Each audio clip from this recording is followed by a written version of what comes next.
ಅರಣ್ಯಕಾಂಡ ಅಧ್ಯಾಯ 21ರಲ್ಲಿ ಶಿಲುಬೆಯ ಕುರಿತ ಪ್ರವಾದನೆಯನ್ನು ನಾವು ಹತ್ತಿರದಿಂದ ನೋಡೋಣ. ಅರಣ್ಯಕಾಂಡ ಅಧ್ಯಾಯ 21 ವಚನ 4 ನೋಡೋಣ. ಇಸ್ರಾಯೇಲ್ಯರು ಹೋರ್ ಬೆಟ್ಟದಿಂದ ಹೊರಟು ಎದೋಮ್ಯರ ದೇಶವನ್ನು ಸುತ್ತಿಕೊಂಡು ಹೋಗುವುದಕ್ಕೆ ಕೆಂಪು ಸಮುದ್ರದ ಮಾರ್ಗವಾಗಿ ಪ್ರಯಾಣ ಮಾಡುತ್ತಿರಲು ಮಾರ್ಗಾಯಾಸದಿಂದ ಅವರಿಗೆ ಬೇಸರವಾಯಿತು. ವಚನ 5 ಆಗ ಅವರು ದೇವರಿಗೂ ಮೋಶೆಗೂ ವಿರೋಧವಾಗಿ ಮಾತಾಡುತ್ತಾ, ನೀವು ನಮ್ಮನ್ನು ಈ ಮರಳುಕಾಡಿನಲ್ಲಿ ಕೊಲ್ಲಬೇಕೆಂದು ಐಗುಪ್ತ ದೇಶದಿಂದ ಕರೆದುಕೊಂಡು ಬಂದಿರೋ? ಇಲ್ಲಿ ಆಹಾರವೂ ಇಲ್ಲ, ನೀರೂ ಇಲ್ಲ. ಈ ನಿಸ್ಸಾರವಾದ ಆಹಾರವನ್ನು ತಿಂದು ತಿಂದು ನಮಗೆ ಬೇಸರವಾಯಿತೆಂದು ಹೇಳುವವರಾದರು. ಅದಕ್ಕೆ ಯೆಹೋವನು ಉರಿಮಂಡಲಗಳನ್ನು ಜನರೊಳಗೆ ಬರಮಾಡಿದನು. ಅವು ಜನರನ್ನು ಕಚ್ಚಿದ್ದರಿಂದ ಬಹುಜನ ಸತ್ತುಹೋದರು. ಆದದರಿಂದ ಜನರು ಮೋಶೆಯ ಬಳಿಗೆ ಬಂದು, ನಾವು ನಿನಗೂ ಯೆಹೋವನಿಗೂ ವಿರೋಧವಾಗಿ ಮಾತಾಡಿ ದೋಷಿಗಳಾದೆವು.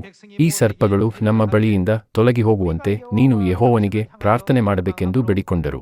ಮೋಶೆ ಜನರಿಗೋಸ್ಕರ ಪ್ರಾರ್ಥಿಸಲಾಗಿ ಯೆಹೋವನು ಅವನಿಗೆ, ನೀನು ತಾಮ್ರದಿಂದ ವಿಷಸರ್ಪದ ಆಕಾರವನ್ನು ಮಾಡಿಸಿ ಧ್ವಜಸ್ತಂಭದ ಮೇಲೆ ಎತ್ತಿ ನಿಲ್ಲಿಸಬೇಕು. ಸರ್ಪಗಳಿಂದ ಗಾಯಪಟ್ಟವರು ಅದನ್ನು ನೋಡಿ ಬದುಕಿಕೊಳ್ಳುವರು ಎಂದು ಆಜ್ಞಾಪಿಸಿದನು. ಆದಕಾರಣ ಮೋಶೆ ತಾಮ್ರದಿಂದ ಸರ್ಪದ ಆಕಾರವನ್ನು ಮಾಡಿಸಿ ಧ್ವಜಸ್ತಂಭದ ಮೇಲೆ ಇಡಿಸಿದನು. ಸರ್ಪಗಳಿಂದ ಗಾಯಪಟ್ಟವರಲ್ಲಿ ಯಾರು ಆ ತಾಮ್ರದ ಸರ್ಪವನ್ನು ಲಕ್ಷ್ಯವಿಟ್ಟು ನೋಡಿದರೋ ಅವರೆಲ್ಲರೂ ಬದುಕಿಕೊಂಡರು. ತಾಮ್ರ ಸರ್ಪವು ಇಸ್ರಾಯೇಲ್ಯರನ್ನು ರಕ್ಷಿಸಿತೆ. ತಾಮ್ರ ಸರ್ಪವು ಇಸ್ರಾಯೇಲ್ಯರನ್ನು ರಕ್ಷಿಸಿದ್ದರೆ ಇಂದು ಪ್ರತಿ ಮನೆಯವರು ಅನಾರೋಗ್ಯಕ್ಕೆ ಒಳಗಾದಾಗ ಅವರು ಗುಣವಾಗಲು ತಾಮ್ರ ಸರ್ಪವನ್ನು ತಯಾರಿಸಿ ಅದನ್ನು ನೋಡುತ್ತಿದ್ದರಲ್ಲವೇ? ಇದು ಎಂದಿಗೂ ಸಂಭವಿಸುವುದಿಲ್ಲ. ತಾಮ್ರ ಸರ್ಪವನ್ನು ನೋಡುವವನು ಬದುಕುತ್ತಾನೆ ಎಂದು ದೇವರು ಹೇಳದಿದ್ದರೆ ಅವರು ತಾಮ್ರ ಸರ್ಪವನ್ನು ಮಾಡಿ 100,000 ಬಾರಿ ನೋಡಿದರೂ ಬದುಕಬಹುದಿತ್ತೆ.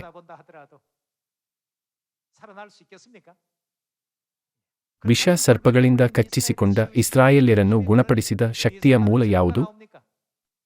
ಸರ್ಪಗಳಿಂದ ಗಾಯಪಟ್ಟವರು ಅದನ್ನು ನೋಡಿ ಬದುಕಿಕೊಳ್ಳುವರು ಎಂಬ ದೇವರ ವಾಕ್ಯದಿಂದಾಗಿ ಇಸ್ರಾಯೇಲ್ಯರು ಅದನ್ನು ನೋಡಿ ಬದುಕಿದರು.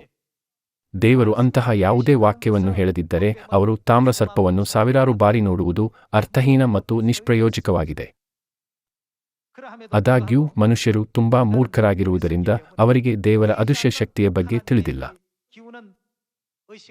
ಅವರು ನಾವು ತಾಮ್ರ ಸರ್ಪದಿಂದ ರಕ್ಷಿಸಲ್ಪಟ್ಟಿದ್ದೇವೆ ಎಂದು ಹೇಳುತ್ತಾ ಸುಮಾರು 1000 ವರ್ಷಗಳ ಕಾಲ ತಾಮ್ರ ಸರ್ಪವನ್ನು ಆರಾಧಿಸಿದರು ಮತ್ತು ಸೇವೆ ಮಾಡಿದರು. ನಾವು 2 ಅರಸುಗಳು ಅಧ್ಯಾಯ 18 ವಚನ 1 ತೆಗೆಯೋಣ. ಇಸ್ರಾಯೇಲ್ಯರ ಅರಸನೂ ಏಲನ ಮಗನೂ ಆದ ಹೋಶೇಯನ ಆಳಿಕೆಯ 3ನೆಯ ವರುಷದಲ್ಲಿ ಯೆಹೂದರಾಜನಾದ ಆಹಾಜನ ಮಗ ಹಿಜ್ಕೀಯನು ಆಳತೊಡಗಿದನು. ಇವನು ಪಟ್ಟಕ್ಕೆ ಬಂದಾಗ 25 ವರುಷದವನಾಗಿದ್ದು ಯೆರೂಸಲೇಮಿನಲ್ಲಿ 29 ವರುಷ ಆಳಿದನು. ಜೆಕರ್ಯನ ಮಗಳಾದ ಅಬೀ ಎಂಬಾಕೆಯು ಇವನ ತಾಯಿ. ಇವನು ಎಲ್ಲಾ ವಿಷಯಗಳಲ್ಲಿಯೂ ತನ್ನ ಪೂರ್ವಿಕನಾದ ದಾವೀದನಂತೆ ಯೆಹೋವನ ಚಿತ್ತಾನುಸಾರವಾಗಿ ನಡೆದನು. ಪೂಜಾಸ್ಥಳಗಳನ್ನು ಹಾಳುಮಾಡಿ ಕಲ್ಲುಕಂಬಗಳನ್ನು ಒಡೆದು ಅಶೇರ ವಿಗ್ರಹ ಸ್ತಂಭಗಳನ್ನು ಕಡಿದು ಹಾಕಿದನು. ಅದು ಮೋಶೆ ಮಾಡಿದ ತಾಮ್ರ ಸರ್ಪ. ಮೋಶೆಯ ಕಾಲದ ಸುಮಾರು 1000 ವರ್ಷಗಳ ನಂತರ ಹಿಜ್ಕೀಯನ ಕಾಲ. ಅಲ್ಲಿಯವರೆಗೂ ಇಸ್ರಾಯೇಲ್ಯರು ತಾಮ್ರ ಸರ್ಪವನ್ನು ಆರಾಧಿಸುತ್ತಿದ್ದರು.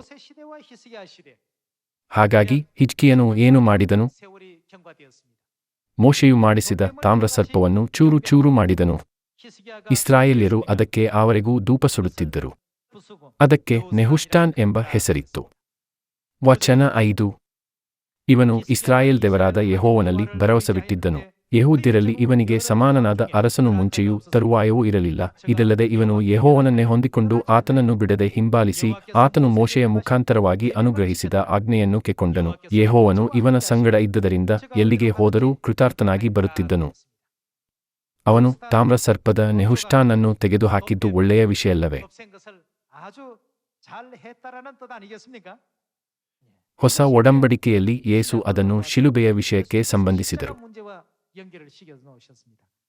ಯೋಹಾನನು ಪುಸ್ತಕ ಅಧ್ಯಾಯ 3 ವಚನ 12ರೊಂದಿಗೆ ಮುಂದುವರಿಸೋಣ. ನಾನು ಭೂಲೋಕದಲ್ಲಿ ನಡೆಯುವ ಕಾರ್ಯಗಳನ್ನು ಕುರಿತು ನಿಮಗೆ ಹೇಳುವಾಗ ನೀವು ನಂಬದೆ ಹೋದರೆ ಪರಲೋಕದ ಕಾರ್ಯಗಳನ್ನು ಕುರಿತು ನಿಮಗೆ ಹೇಳಿದರೆ ಹೇಗೆ ನಂಬೀರಿ? ಪರಲೋಕದಿಂದ ಇಳಿದು ಬಂದವನೇ ಅಂದರೆ ಮನುಷ್ಯಕುಮಾರನೇ ಹೊರತು ಮತ್ತಾರೂ ಪರಲೋಕಕ್ಕೆ ಏರಿ ಹೋದವನಲ್ಲ. ಇದಲ್ಲದೆ ಜನರು ನೋಡಿ ಜೀವದಿಂದುಳಿಯಬೇಕೆಂದು ಮೋಶೆಯು ಅಡವಿಯಲ್ಲಿ ಅವನು ಏನನ್ನು ಎತ್ತರದಲ್ಲಿಟ್ಟನು? ಮೋಶೆಯು ಯಾವ ರೀತಿಯ ಸರ್ಪವನ್ನು ಎತ್ತರದಲ್ಲಿಟ್ಟನು? ಅದು ತಾಮ್ರ ಸರ್ಪವಾಗಿತ್ತು. ಆ ಸರ್ಪವನ್ನು ಎತ್ತರದಲ್ಲಿಟ್ಟ ಹಾಗೆ ಮನುಷ್ಯಕುಮಾರನನ್ನು ಎಲ್ಲಿ ಎತ್ತರದಲ್ಲಿಡಬೇಕು? ತಾಮ್ರ ಸರ್ಪವನ್ನು ಕಂಬದ ಮೇಲೆ ಎತ್ತರದಲ್ಲಿಟ್ಟ ಇಟ್ಟ ಹಾಗೆಯೇ ಯೇಸುವನ್ನು ಶಿಲುಬೆಯ ಮೇಲೆ ಎತ್ತರದಲ್ಲಿಡಲ್ಪಡಲಾಯಿತು. ಮೋಶೆಯು ಅಡವಿಯಲ್ಲಿ ಆ ಸರ್ಪವನ್ನು ಎತ್ತರದಲ್ಲಿಟ್ಟ ಹಾಗೆಯೇ ಮನುಷ್ಯಕುಮಾರನು ತನ್ನನ್ನು ನಂಬುವವರೆಲ್ಲರೂ ನಿತ್ಯಜೀವವನ್ನು ಪಡೆಯಬೇಕೆಂದು ಎತ್ತರದಲ್ಲಿಡಲ್ಪಡಬೇಕು.